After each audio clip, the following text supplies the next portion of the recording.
দেখলাম ছবিতে এক পূজা মণ্ডপেতে এবারে ছবি না কবে ছবিটা আমি জানি না, ওই যে ফেসবুকে দেশে আর কি পোলা বাংলা দেখলাম যে দুর্গরে উঠাইয়ে নিয়ে একেবারে সড়ক দিয়ে উঠাই নিয়ে এরকম যত্ন সরকারে নিয়ে পুরের মধ্যে ফেলাতে উল্টো পাল্টা শীতে বুদ্ধি বুদ্ধি বেরিয়ে গেছে।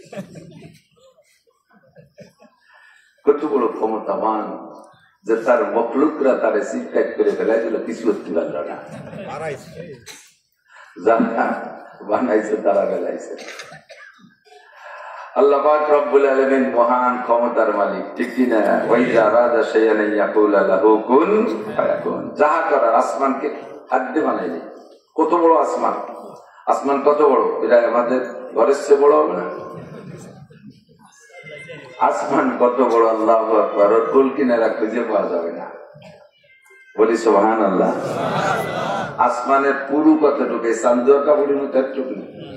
জমিনের থেকে আসমান যতটুক, প্রথম আসমানের থিকনেস পুরু অতটুকু। 500 বছরের পথ। 500 বছরের পথ বলি জীবন ভরে, কিন্তু কৃষির 500 বছর, আটা 500 বছর, না বাইসাইকেল, না নসিবন করিবন, কোন যানবাহনের নাম কই নেই। দুনিয়ায় সবচাইতে দ্রুতগামী যানবাহন যেটা তৈরি হবে কিয়ামতের আগ পর্যন্ত, হতে পারে তার 500 বছরের পর। কারণ হাঁটা আর বাইসাইকেল আর বিমান টিমান এগুলোর কথা বলা এখনই ওগুলো বাদ পড়ে গেছে। একটা রকেট 1 ঘন্টায় 32,000 কিলোমিটার পথ চলে। রকেটের গতি কেমন? ঘন্টায় 32,000 কিলোমিটার। এই রকেটটা জমিনের থেকে ফ্লাইট করার পরে মঙ্গল গ্রহে যাইতে লাগে 6 মাস। কতদিন? 6 মাস লাগে মঙ্গল গ্রহে যাইতে। যে ঘন্টায় চলে 32,000 কিলোমিটার। 32,000 কিলোমিটার কত দূরে? এতে তালমার মোড় 32,000 কিলোমিটার, তো 32,000 কিলোমিটার 1 ঘন্টায় যায় 32,000 কিলোমিটার। সে বিরামহীন ভাবে, মাঝে কোনো চার দোকান নাই যে ওই জায়গায় দাঁড়ায় একটু চা খায়, কোন জায়গায় তেলের পাম্প নাই যে ওই জায়গাতে তেল নাই, একভাবে উঠতে থাকে। তাতে তার 6 মাস লাগে মঙ্গল গ্রহে যাইতে। আর মঙ্গল গ্রহ হলো পৃথিবীর থেকে সবচেয়ে নিকটের গ্রহ। পৃথিবীর কাছে সবচেয়ে নিকটে যে গ্রহগুলো, তার মধ্যে এটা হলো মঙ্গল গ্রহ। একেবারে কাছে, ফরিদপুর টরিরম ধারের কাছে সবচেয়ে এরকম নিকটে। তাই যাইতে লাগে এত বড় দ্রুতগামী যানবাহনের 6 মাস। এরপরের গুলো যে আরো কত দূরে রয়েছে তা ভাষায় ব্যক্ত করা যাবে না। জমিন থেকে আসমান কত দূরে হলো, আসমানটার থিকনেস পুরো এতটুকু। ওই আসমান আর এই ফাঁকা জুড়ে মিলে যতটুকু হলো না, পরের ফাঁকা দ্বিতীয় আসমানের মাঝখানে ফাঁকা অতটুকু। ওই ফাঁকা আর এই ফাঁকার মাঝখানে আসমান তিনটে মিলে যতটুক, পরের আসমানের পুরো অতটুক। এইভাবে গুণ হইতে হইতে যে 7 আসমানের শেষ কোথায় যে দাঁড়াইছে, এই আসমান চতুর্দিক দিয়ে এরকম গোল। এত বড় আসমান, এদের খেদমতের জন্য ইসরাফিল ফেরেশতাকে আলাদা দায়িত্ব দিয়েছে।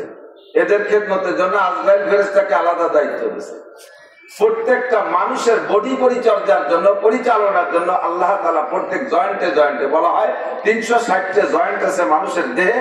360টা জয়েন্ট পরিচালনার জন্য 360টা ফেরেশতা বডির সাথে সেট করে রাখছে।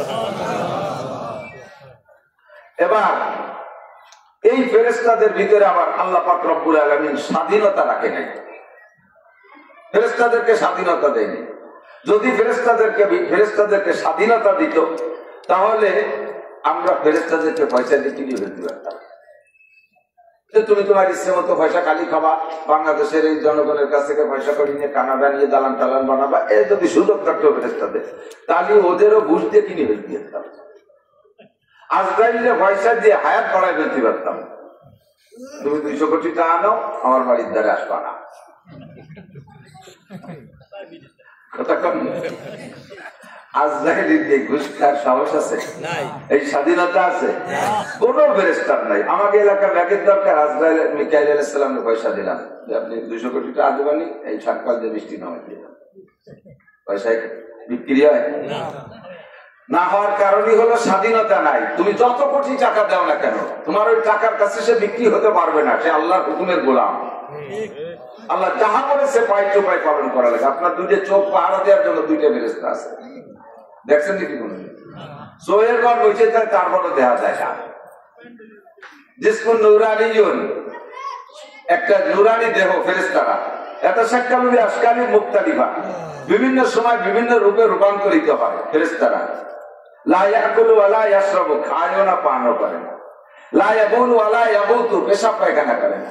লা ইয়ামুতু ওয়া লা ইয়াহইয়া, মরেও না বাঁচেও না। লা ইয়ানামু ওয়া লা ইয়াস্তাইকিযু, ঘুমও যায় না সজাগও হয় না।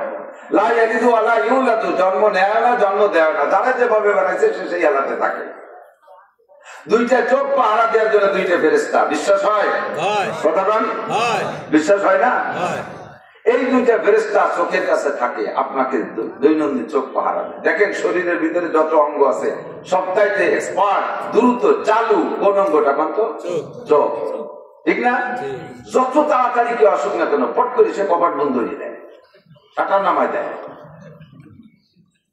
ওই শাটার নামা থেকে হাতে ধরা লাগে না, হাতে ওঠে বার আগে চোখ মারি দেয়, ঠিক কিনা? আল্লাহু আকবার। এই কাজটা কে করে?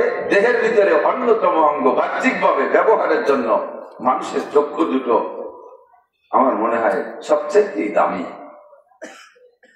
ঠিক না? কান না থাকলে বয়রা আলী শুনলাম না, চোখ দিয়ে সব কাজ প্রতিমত করে গেল। জবান বুবা, কথা বলতে পারলাম না, চোখ আছে দেখে দেখে পিঁয়াজ নিয়ে যাবো, খেত নিয়ে যাবো, পাট কাটবো, ঘাস কাটবো, সবকিছু করবো। চোখটা থাকলে সবকিছুতে মায়।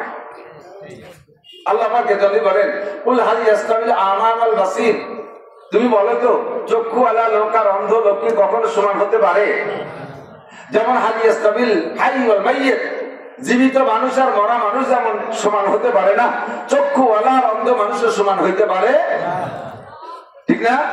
একটা অন্ধ মানুষ, খেয়াল করেন, একটা অন্ধ মানুষ 7 ফুট লম্বা, 2.5 ফুট চওড়া বা 2 ফুট চওড়া, এই হেভি হাট্টা কাটা হাফসিকের মতো জুয়ার, কিন্তু অন্ধ। আর একটা মানুষ, এই অন্ধ মানুষের হাতে লাঠি আছে। আর একটা মানুষ মাত্র 5 ফুট, শুকনো ট্যান্টেরিয়া, এর চোখ আছে। এই অন্ধটারে আর চোখ আলাটারে পিঠে পিঠে লাগাই দিয়ে মায়ের কিরা বেশি খাবে?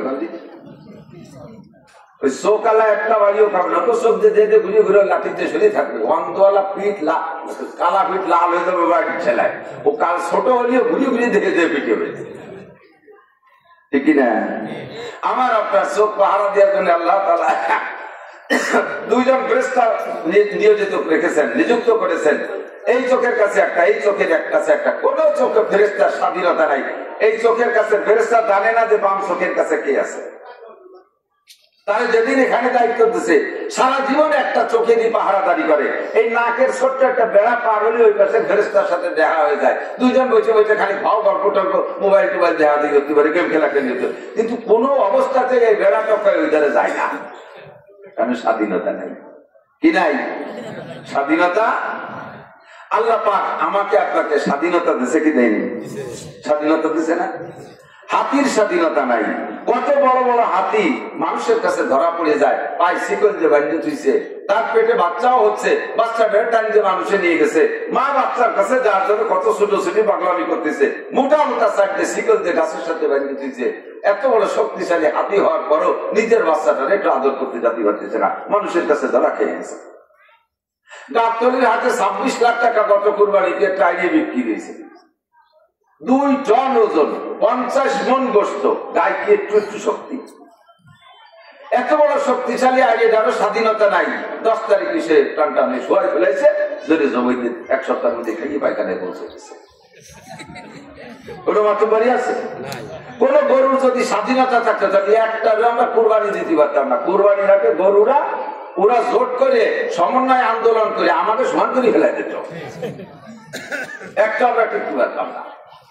ওর স্বাধীনতা আল্লাহ খর্ব করে নিয়ে গেছে। ফেরেশতাদের স্বাধীনতা নাই। যত বড় ছোট বড় যত প্রাণী বলেন, কাহারও স্বাধীনতা নাই।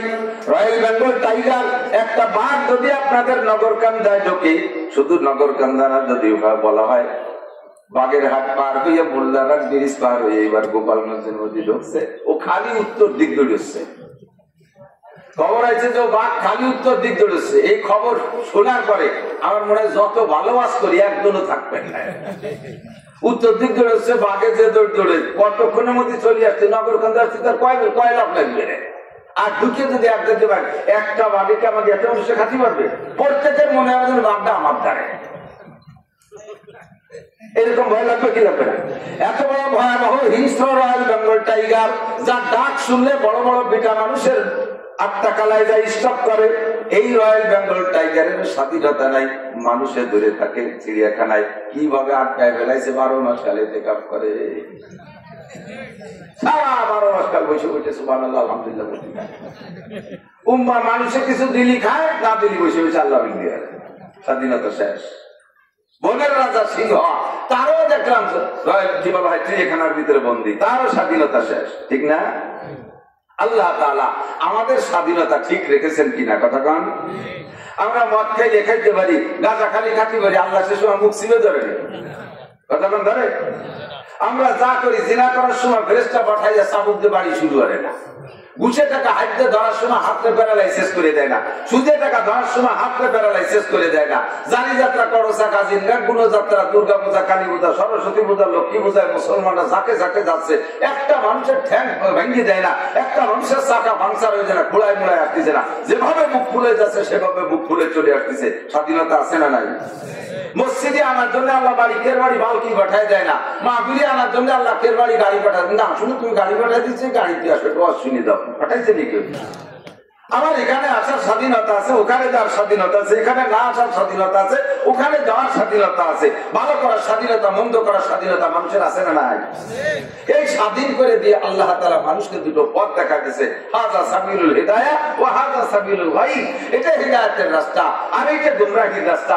এই রাস্তা দেখানোর জন্য 2.5 থেকে 3 লক্ষ সত্যবাদী, একেবারে সাদিকুল মাসদুক, চির আলামিন, 2.5 থেকে 3 লক্ষ নবী রাসূলকে আল্লাহ তাআলা রূহের জগৎ থেকে বাছাই ছাঁটাই করে একেবারে সভ্য কি বলা হয় নিজের হাতে প্রশিক্ষণ দিয়া উম্মতের কাছে পথ প্রদর্শনের জন্য পাঠিয়ে দিয়েছেন।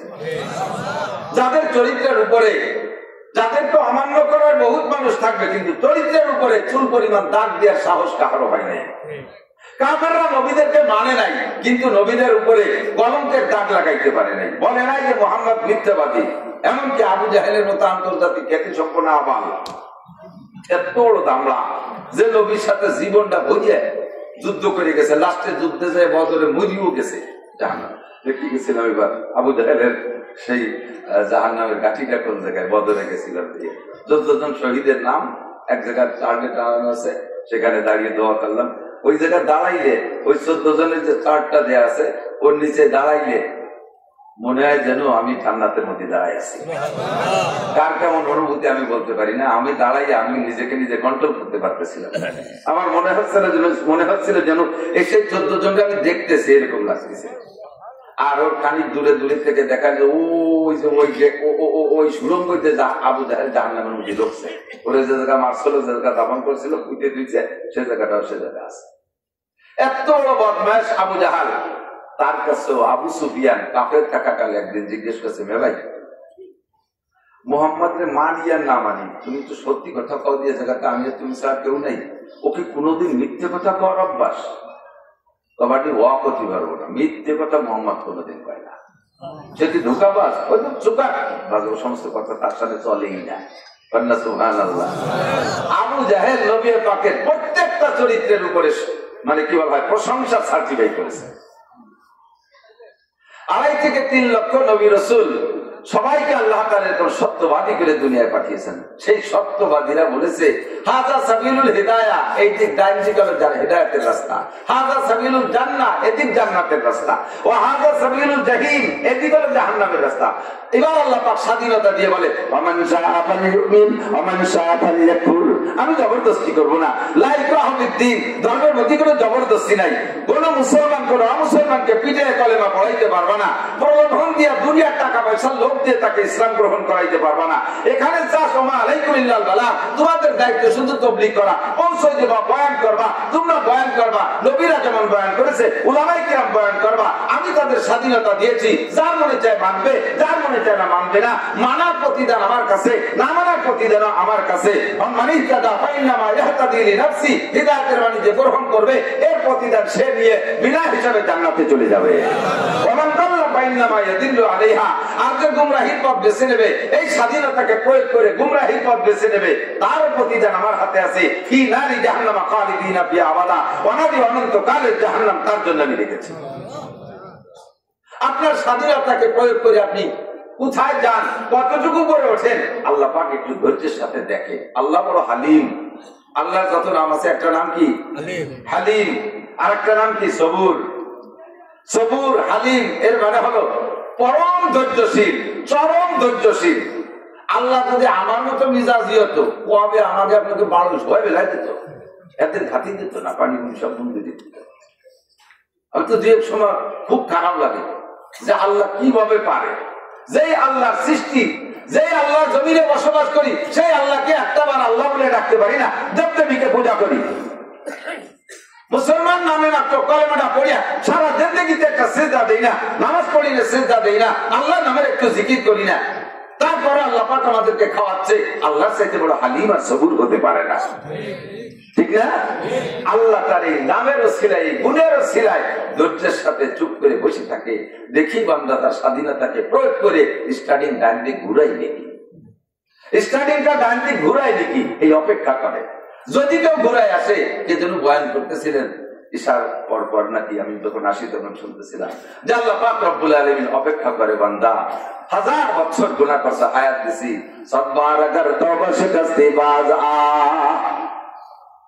100 বার যদি তওবা ভঙ্গ করো, তারপর আল্লাহ পাক ডাকতে থাকে বাজ আ, বাজ আ, হারাতে হাসতে বাজ আ। তুমি যার মধ্যে আছো, যেখানে আছো, যে গুনার মধ্যে আছো, বান্দা তুমি ফিরে আসো। তুমি যদি একবার ফিরে এসে বলো আস্তাগফিরুল্লাহ, আস্তাগফিরুল্লাহ, আস্তাগফিরুল্লাহ, পারবেন না? আস্তাগফিরুল্লাহ। গুনাহ করেন নাই তো কেউ, গুনাহ তো কেউ করেন নাই না, তাহলে আস্তাগফিরুল্লাহ দরকার নেই। আগে একদিন কোন এক নেতা যেন কাছে, আমি আল্লাহর কাছে তওবা করতে পারবো না, আমি মাফ চাইতে পারবো না, কারণ আমি গুনাহ করে নিতাম, মাফ চাবো কেন? অথচ তার মুখে দাড়ি নাই। আসুসা তো দাড়ি কাটা যে গুনাহ, এটার মাফ চাইয়ে তো কুল পাবি না। আমি গুনাহ করছি কি করি নাই? কাজেই যখনই সুযোগ আসবে বলবো আস্তাগফিরুল্লাহ, আল্লাহ তোমার কাছে ক্ষমা চাই, ওয়া আতুবু ইলাইহি, তোমার কাছে প্রত্যাবর্তন করলাম। আজ এতদিন যে গুনাহের মধ্যে ছিলাম, আর এই গুনাহ করব না, তোমার কাছে অঙ্গীকার করলাম রব্বুল আলামিন, আর কোনোদিন গুনাহ করব না। এরপরে নেক আমলের জন্য প্রস্তুতি নিয়ে নেন, নেক আমল খুঁজে খুঁজে ওলামায়ে কেরামের কাছ থেকে শুইনা